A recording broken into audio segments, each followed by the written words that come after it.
In today's video, I'm going to teach you how to use Apple Pay without double click on iPhone. If you've ever had Apple Pay pop up when you didn't mean to, like when pressing the side button while grabbing your phone, this quick setting change will help. We're simply turning off the shortcut that opens your wallet with a double click while keeping Apple Pay fully available when you need it.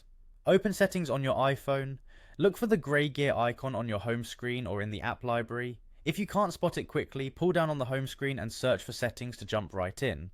Once you're in, scroll down until you see Wallet and Apple Pay. It's listed with other system apps. Tap it to open the controls that manage how Apple Pay behaves on your device. Inside this menu, find the option labeled double click side button. This is the feature that wakes Wallet from the lock screen when you press the side button twice. Toggle it off. That's all you need to do.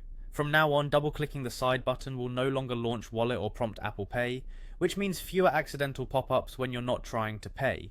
Turning off the shortcut does not disable Apple Pay. You can still pay in stores by holding the top of your iPhone near a contactless reader. The screen will light up and ask for Face ID or your passcode to confirm. You can also open the Wallet app anytime to review your cards, switch your default card, or check recent activity.